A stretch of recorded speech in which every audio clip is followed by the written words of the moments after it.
송은재 TV 시작합니다. 윤석열 대통령에 대한 이 탄핵 선고, 이제 오늘까지, 지금 이 시간까지 헌법재판소에서 선고 기일을 지정하지 않았습니다. 통보하지는 않았습니다. 그래서 다음 주로 넘어갈 것으로 보입니다. 지금 여야 정당별로 나뉘고 각 진영별로 나뉘어서 갖가지 추측, 기대, 현실적인 분석 이런 것들이 뒤엉켜 있습니다. 가장 믿을 수 있는 것은, 여러 가지 정보를 다 종합해서 가장 믿을 수 있는 것은 현재 윤 대통령에 대해서 탄핵 선고, 이걸 앞두고 여러 차례 헌법재판관들이 회의를 가졌기 때문에 서로가 어떤 생각을 하고 있는지는 모두 파악을 했다. 이제 5대3이다 라는 점입니다. 윤 대통령에 대해서 이 탄핵 인용은 안 된다라고 반대하는 헌법재판관이 정영식 주심을 비롯해서 3명은 분명하다라고 하는 것입니다. 그리고 지금 문형배가 정말 답답한 상황에 몰려 있다. 문형배의 고민입니다. 이런 상태에서 윤 대통령에 대해서 탄핵 이 선고 인용은 할 수가 없다. 그러면 지금 헌법재판관 후보자 남아있는 1명, 이 마은혁을 추가로 임명을 해야 하는데 최상목 권한대행은 임명할 태세가 전혀 아닙니다. 그래서 문형배는 이러지도 저러지도 못하는 고민 속에 빠졌다라는 점입니다. 또 대통령에 대해서 지금 국민 여론도 나뉘어져 있는 만큼 이 대통령의 탄핵 선고는 겉으로는 어쨌든 전원일치, 만장일치라고 이렇게 나가야 하는데, 만장일치를 가지고 이걸 무기로 압박을 서로가 하기도 하는데 이게 과연 가능하겠느냐라는 점입니다. 확실한 것은 5대3, 윤 대통령에 대해서 기각 아니면 각하해야 한다라는 의견입니다. 그래서 이 문형배 권한대행의 고민도 깊어지고 있다. 제가 정답을 제시를 하겠습니다. 문형배도 살 수가 있고, 지금 헌법재판관 8명이 모두 자신의 그래도 입장을 지킬 수 있는, 또 국민 통합, 국민 분열, 갈등 많이 우려를 하는데 국민 통합도 가져올 수 있는, 그래도 마지막 남아있는 카드입니다. 결과적으로 다음 주 중순쯤입니다. 다음 주 월요일 이제 선고 기일을 알려주고 화요일이나 수요일쯤에 이 윤 대통령에 대해서 탄핵 각하를 하는 것이 가장 현명한 방법입니다. 탄핵 각하를 하는 것이 가장 현명합니다.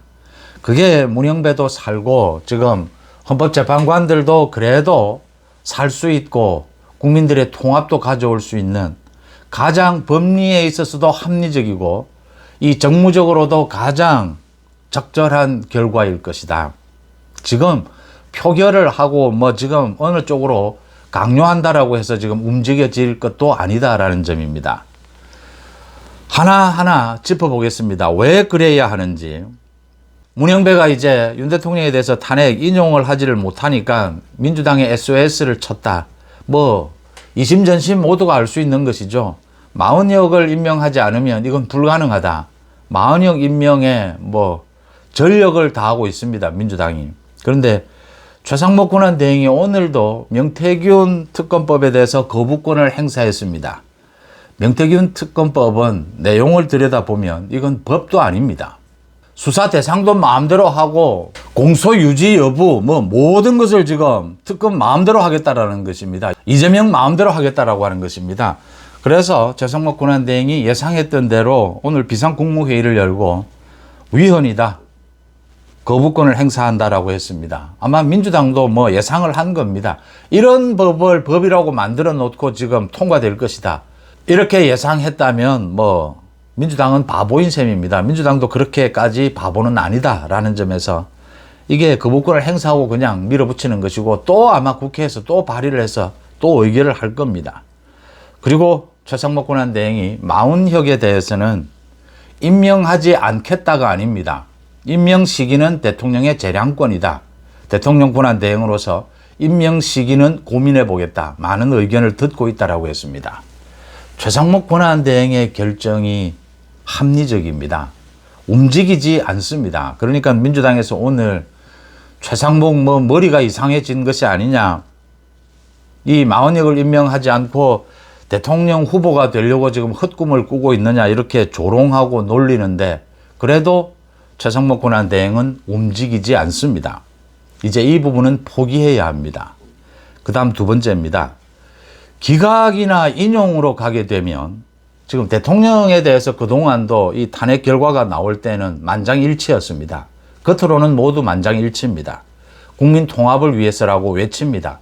그런데 헌법재판관들 스스로 책임을 좀 지지 않기 위해서 이 헌법재판관들도 그만두고 모두 변호사 해야 됩니다. 모두 뭐 가정도 있고 다 인간관계도 있고 다 있습니다. 이 문영배가 말씀 나온 김에 이 문영배가 문재인 정권 때 헌법재판관으로 임명이 될 때 상당히 이례적이었습니다. 이 경남 출신인데 이 문영배가 진주에서 고등학교도 나왔습니다. 이번에 뭐 논란도 됐지만 이 문영배를 나이로 보나 뭘로 보나 문영배를 왜 발탁을 하느냐라는 이야기가 나왔을 때 소위 문재인 정부 때 김경수 이야기도 나왔고 고향은 문영배는 하동이고 태어난 곳은 김경수는 고성입니다. 그런데 이 하동이나 고성 쪽에서는 이제 중고등학교는 진주로 나와서 진주에서 다니게 됩니다. 그런저런 인연으로 해서 굉장히 절대로 뭐 일반적으로 헌법재판관이 되는 자격, 경력 이런 것들이 있습니다. 그런데 문영배가 가정법원 출신이고 이래서 사실은 지금 이 좌파 판사들 그러니까 민주당 쪽에서 추천하는 이 헌법재판관 후보자들은 이 우리 법조계에서 주류라고 볼 수는 없습니다. 이제 그래서 그 중에서 가장 대표적인 것이 문영배다. 이 문영배가 헌법재판관으로 발탁하는 것, 이게 문제가 있지 않느냐라고 많은 이야기들이 있었는데 그런저런 사정으로 이 문재인이 문영배를 발탁하게 됩니다. 이 문영배가 겉으로는 지금 최근 나오고 있는 것은 그러니까 이진숙 방통위원장처럼 4대4 이렇게 나뉘는 모습을 보여줘서는 재판관들도 죽는다. 국민들도 분열이다. 이 대통령에 대한 탄핵 선고에 있어서는 만장일치로 가져가야 된다. 이제 이걸 압박용으로 서로 쓰게 되는 것인데 지금 인용이냐 기각이냐로 가면 헌법재판관들의 의견은 분명하게 나뉘고 이 인용 기각인데 그러면 인용을 주장하는 문영배를 비롯해서 지금 좌파 재판관들 이 결과는 기각으로 가는데 만장일치로 동의해 줬다. 그러니까 이 좌파 재판관들은 그렇게 갈 수는 없는 겁니다. 자기들이 앞으로 변호사도 해야 되고 지금 뭐 그 민주당 쪽에서 그렇게 하면 자기들이 죽는 꼴이죠. 그러면 지금 기각이냐 인용이냐 이렇게 가서는 이게 만장일치가 될 수가 없습니다. 모두 이 개인 의견을 내놓아야 합니다. 낼 수밖에 없습니다. 자기가 살기 위해서는. 그래서 기각 인용을 예상하고 지금 만장일치는 불가능하다라고 하는 점입니다. 어차피 만장일치는 안 된다라고 하는 점입니다. 뭐 문영배도 이미 자포자기했다시피 지금은 기각입니다. 그래서 기각 인용을 포기하는 것이 맞습니다. 각하로 가져가면 각하는 이제 이게 무효라는 겁니다. 이 윤 대통령에 대해서 탄핵 소추 자체가 무효였다. 절차상 위배가 있었다. 이 탄핵 소추를 하고 난 다음에 국회에서 의결을 하고 난 다음에 내란죄 부분을 빼버렸습니다. 국회 측에서 요구를 해서 문영배가 오케이 한 것입니다. 이것부터가 결정적으로 이 절차상의 하자입니다. 그래서 이걸 각하하는 것이 가장 현명합니다. 절차상의 공정성도 위배를 했습니다. 그 다음 재판관들이 지금 이건 어차피 의견이 나뉘어 있고 5대3으로 나뉘어 있고 표결을 하면 기각입니다. 그러면 재판관들의 의견 만장일치가 될 수가 없습니다. 그렇다면 각하로 가면 만장일치를 할 수가 있습니다. 이 윤 대통령에 대한 탄핵 심리를 진행한 문영배의 책임이 가장 큽니다. 근데 문영배가 그 부분은 받아들여야 합니다. 결국 문영배의 잘못이 가장 큰 겁니다.